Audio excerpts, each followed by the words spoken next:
of you who have spared your valuable time on Sunday morning, cold freezing morning, to spend time with us. I sincerely thank Medical Legal Action Group and in particular Dr. Neeraj Nagpal, who has gone out of his way to invite all of us, quite a few of us from out of Chandigarh, to be present here with all of you.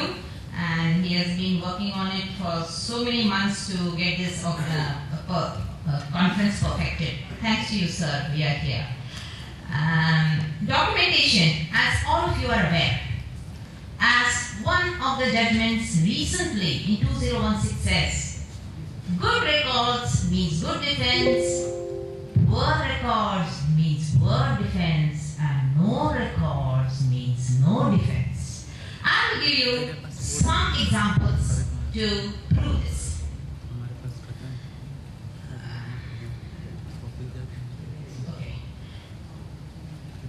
This is a National Commission judgment, and this, the doctor was a CVTA surgeon and he performed the repair of aneurysm. There were 3 surgeries that he had performed: repair of aneurysm, followed by re-exploration after a few days, and then he had gone abroad where his locum was taking care of the patient. Subsequently, when he returned from States 5 weeks back, the patient had gone to septicemia with gangrene and that limb had to be amputated. The patient relatives finally went to the National Commission saying, complaining about negligence of the CVTS surgeon, that he had not taken adequate care and therefore amputation had to be done, and finally the patient died also. When the National Commission looked up at the defense, let me tell you, by and large, the Commission, though it is now in the last couple of years, is becoming more pro-consumer and giving compensation because of this integrum and because of the inferiority principle which Sir said about Krishna Kumar case. Initially, the plan or the theme was to protect the doctors as much as possible and protect the institution.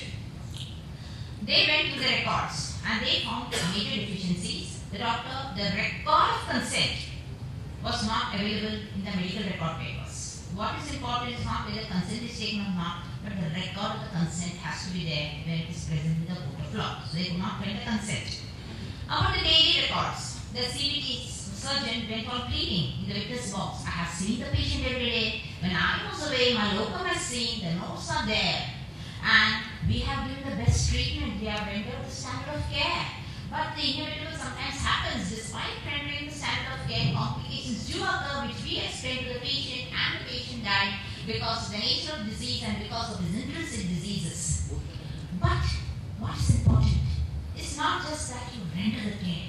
You have to make it visibly palpable to the judges and to the person to whom you are rendering the care, the patients, that you have rendered the care. It is that you show your wife, you tell your wife you love her, but on their wedding anniversary day or a birthday you have to give a gift. You have to make it palpable. It's just like that. You have to make the documents clear. So therefore, when they asked for the notes, the CVTA surgeon said, I have no time, and then they said it's okay.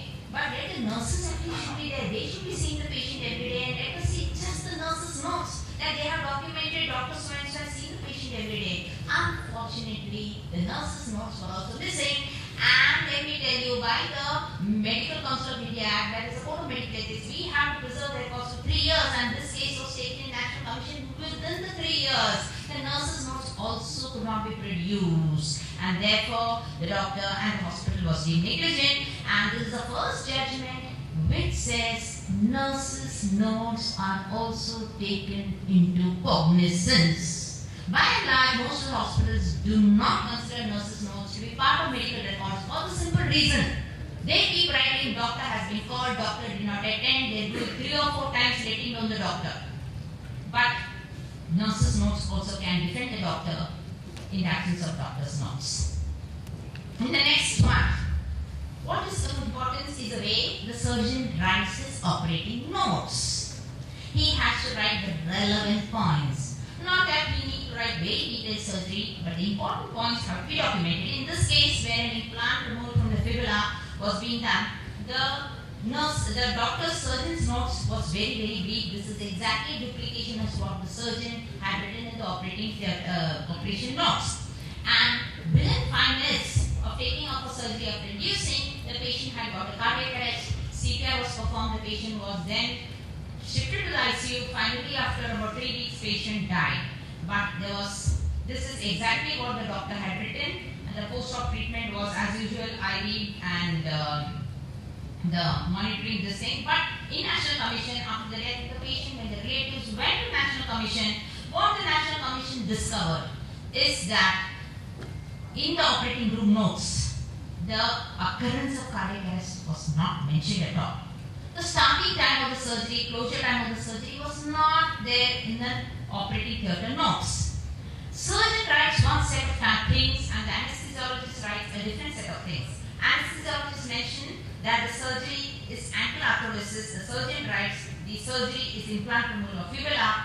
The anesthesiologist writes a note himself. Surgeon doesn't even sign. See, here the National Commission has taken it seriously. Okay, you may not write your notes, your resident doctor may write your notes, at least put your initial. Here the surgeon has not even initial to say that what the junior doctor has written is okay. So this is it is taken negatively by the commission, and the anesthesiologist has written in the notes that the surgery lasted only for 5 minutes, started at 4 and then cardiac arrest at 5. But in the reply to the complaint, there is a written statement, the doctor and the anesthesiologist both say the procedure went on for at least 15 minutes. And therefore, the National Commission has taken significant cognizance of the discrepancies and the conflicts both in the medical records as well as in the written statements of the reply in the affidavits. And this is there in many judgments where there are seen discrepancies in the reply that you file in the court as well as what you write in the medical records. This is increasingly becoming common just to show you are self-conflicting with your documentation, and this is going against doctors. Let me be very clear on this. So when you write on the medical records and when you write a written statement, in the unfortunate incident that it goes to court, please see that the timings match and the notes match. These are being taken cognizance. So therefore, negligence was, judgment was given that the doctor and the patient hospital was negligent because of improper and conflicting remarks. And as a team, the surgeon and the anesthesiologist need to work together for documentation. In this case, the excellent documentation protected the hospital and the doctor, wherein a senior citizen had gone for cataract surgery, lost the eye because of endophthalmitis, because of post-operative infection, and the complainant alleged there was a lack of infrastructure, there was lack of post-operative care, there was infection, etc., and the defense which was put up by the doctor and which was documented. That he had seen the patient every day, that in the operating room that day had 5 surgeries, and he was somewhere in between the records of all the surgeries before this patient and after this patient was shown, and it was shown there was no infection in any of the cases. They have maintained all the records, and the infection was only in this patient. Therefore, the atmosphere, the OT, the equipment, the linen had no infection at all. Because that is where commonly the infection is there if there is from the operating room. The fumigation records, the operating room cleaning records were shown, that was perfectly okay. The doctor took care of the post-operative infection at the earliest. As soon as there was an infection, he sent for culture sensitivity, he started the appropriate antibiotic, he referred to the appropriate personnel for starting appropriate antibiotic. The maximum was done to give the post-operative care. The standard of care was rendered to the patient. This was well documented. No doubt the patient lost his eye. It is sad if a complication occurs, and more so with the loss of eye. However, the best was done for the patient as per the standing operating protocols. This was documented, and therefore the case was dismissed. And therefore this shows the importance of documentation not only by the surgeon but also by the hospital administration. Very important. Infection, post-operative infection always goes mostly against the hospital, and the hospital has to learn to keep the infection prevention records, what they have done, everything very clear. In this eligibility, if the eligibility of the drug prescribed is not clear, in this case, the person goes to the pharmacist does not bother to counter check with the physician or the prescribing doctor, what have you prescribed. He also gives whatever he feels like giving. In this case, fortunately, the patient did not die, but became hypoglycemic, came back to the doctor, and the doctor said, show me the strip. And then he realizes that there has been a mistake. Both are told to pay compensation more by the pharmacist because he did not counter check. In Amir Ali Shakti versus St. John, the patient had come in an emergency with head injury to the casualty and St. John's Hospital at about 6 past 10 p.m. And patient was then taken for surgery. 40 minutes later, the patient ultimately died, and the relatives alleging that there was a delay of 40 minutes in the emergency room before the patient was taken to OR, and therefore there was delay in rendering the treatment, delay in performing the surgery, and therefore the patient died. However, the hospital was very, very clear in the documentation they showed in the emergency room. As soon as the patient had come, immediately the assessment of the patient was done. There was some doctor speaking about NABH, which has a lot of objective elements about documentation. Initial assessment being performed within a minute of the patient coming to the casualty, triage being done, the IV being started, the necessary investigations being done, CT, MR, the referrals to the consultants like neurosurgeon, orthopedic surgeon was done. All this was there in the emergency room record. And after blood was ordered, blood was started, and then the patient was taken to the emergency room, and then the surgery was done. So since they were able to show that every minute of those 40 minutes, something or the other, the patient was being rendered the care, and this they could produce in the court. The case, the hospital was acquitted and given a clean sheet because they proved and the documentation was there, they had done the best for the patient. Anjali Kumar was a Madras mission wherein a heart surgery performed and the patient had a loss of voice. However, second opinion was taken. Reference to the ENT surgeon was done who said yes, in such and similar cases there could be loss of voice due to injury to the recurrent pharyngeal nerve, and because of the obtaining of the second opinion, it was said it was a standard of care, was shown it as a foreseen complication, and the doctor was acquitted. So reference for second opinion is very, very important, and this is another thing which is come in the revised 4th edition standards of NABH, which is effective from July 2016. Reference for second opinion being a partial patient right has to be given, and that has to be documented. That is important.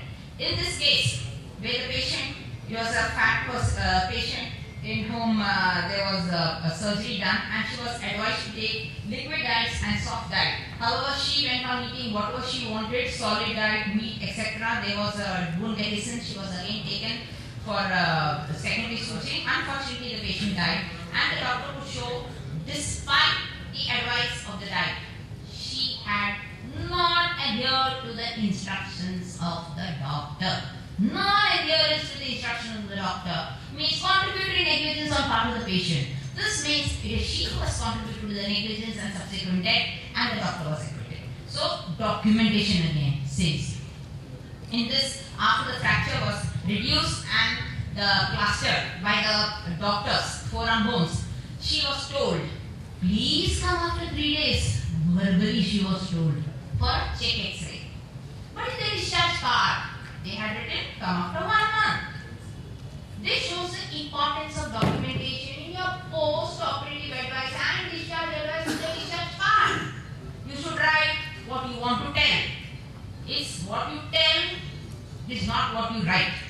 So therefore, since it was written 1 month, the father of this child said it's written 1 month, the doctor has just said come after 3 days for the sake of saying. So if he goes after 1 month, there's a malunion, and again they have to do a second surgery to set the alignment of the bones, and therefore there had to be an extra money, and negligence was slapped on the hospital because they had failed to document in the discharge card, come for X-ray and consultation after 3 days. So therefore, the documentation of discharge card has to have its necessary requirements, and this is the standard AAC 14 in the revised standards of NABH, which says all what a discharge card has to contain. In this, of course, because the discharge card said come after 15 days, but the patient came after 6 months, therefore the doctor was acquitted.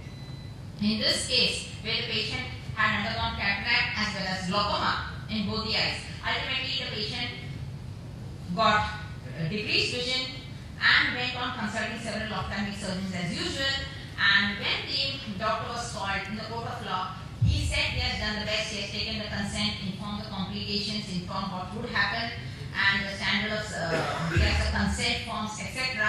Everything was there. But unfortunately, he could not produce the records. And this was again within the standard time of 3 years. The case was filed.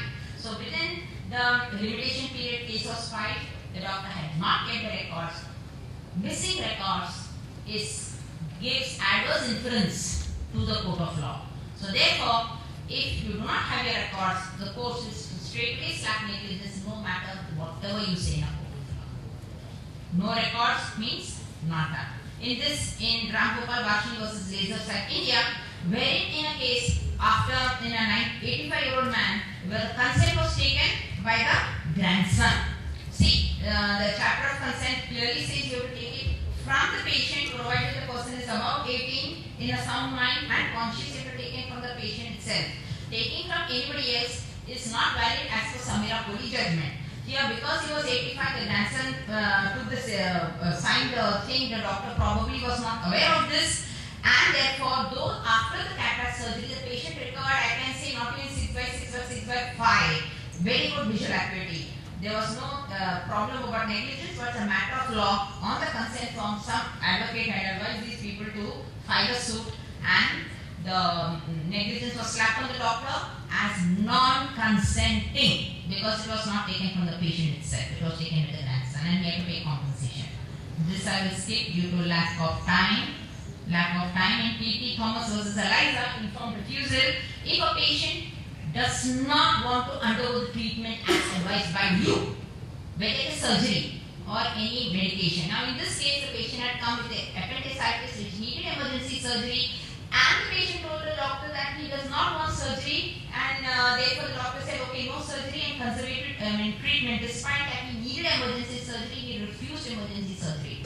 After 24 hours, when the appendix perforated and the doctor said, you will lose your life.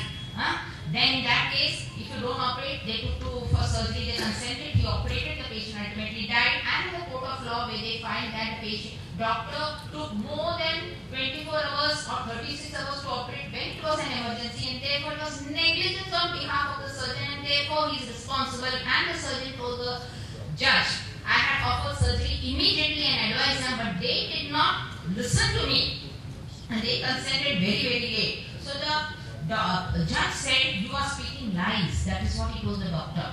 That just to protect yourself, you are telling lies. Which person would refuse surgery? Which relative would refuse surgery when it is a death and life case? So therefore, the doctor had no proof to show that he had advised something and the patient had refused. So there is something like informed refusal or negative consent. If a patient refuses admission, refuses to do a investigation, refuses to get operated, refuses blood transfusion, whatever it is, especially if it's life-saving, please state that they are refusing it to show that you have advised and they have refused, and this is contributing negligence to show it in the court of law. I will not go into details. This is 1 minute left. Okay, in an emergency, of course, when a patient comes, you need not take a consent. You can go straight for surgery. In this, Sanjay Gupta versus Jayashree Desai, wherein it was a brief procedure, and therefore a sedation was given only for lasting for 7 minutes. They thought the procedure would take only 7 minutes, but unfortunately the procedure extended to 15 minutes. The patient then started getting up, muscle relaxant was not given, and ultimately they tried to intubate, she was not allowing. There was hypoxic damage, and there was an MRI finding. There was no monitoring of pulse oximetry throughout the procedure. And this lack of documentation, lack of monitoring of the patient in an operating room by anesthesiologist and in intensive care is now considered as negligence. So monitoring, yes, I'm finishing. And here there was a good documentation. I think I will take one last case. This is very important. This is an administrative negligence for documentation. This I think sir had presented earlier. I just wanted to stress that the biliary stent put, the patient died within 1 month. So the relative said it has an expiry date, the stent has expired, and therefore the hospital is liable. The hospital had not maintained the records when it was purchased, what is the validity date, etc. So therefore, in all these consumables, it is very important the hospital maintains the records, the date of purchase, the validity, the expiry date. And because they could not maintain the records, it was considered as administrative negligence and compensation was awarded. So with that, I will just, there were many slides, but this is about the register, the confidentiality, which I can't take. I will leave the desk, and that's all. And this is the requirement.